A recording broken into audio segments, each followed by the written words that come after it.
Thanks for staying with us. We're here with Janice Thompson from Fruitridge Gardens, and she's here to tell us about perennials. And now, I don't really know much of anything about the difference between perennials and annuals. I don't have much of a green thumb, so just see it's not very green. We can work on that at Fruitridge Gardens. So tell us, what are perennials? Okay, we have basically three groups of flowers. We have the annuals, and then we have the biennials, and then we have the perennials. And you can think an easy way to remember a perennial is P for permanent, or perennials are like good friends. They just keep coming back year after year. A perennial, when planted from seed, the first year forms, a small, what we call basal roots or a rosette of leaves. The next year it will come up and bloom. So you don't have to keep replanting it.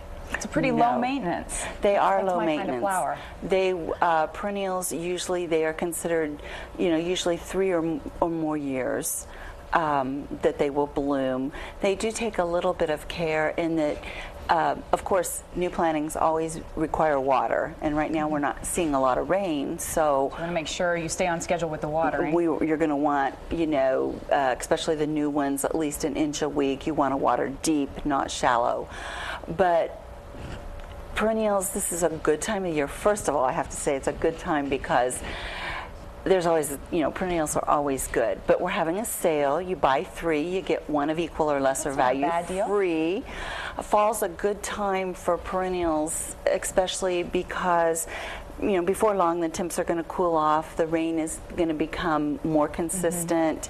Now, I always think you plant flowers in the spring, kind of with your garden and that kind of thing. Now it's August and we're planting these. Why do we plant these so much later? Because they are perennials. An annual, they bloom all season, they set their seed, and they die.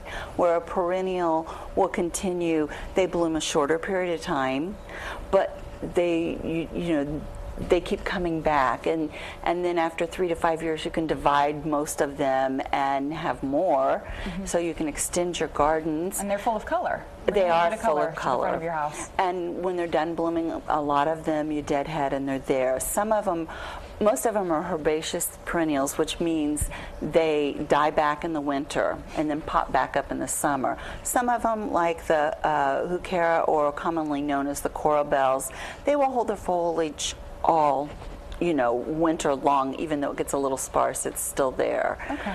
But perennials take very little care. If you've got an existing bed, you can just pop them in. New bed, you want to remove the weeds.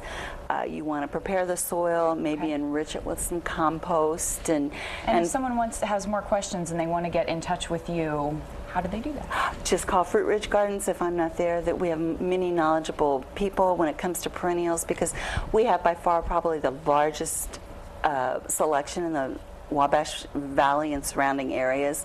We also probably grow 95% of our perennials ourselves on our property. That sounds great. All right, well, you can spruce up your home and they can show you how to do that. All right, well, stay with us. News 10 will be right back.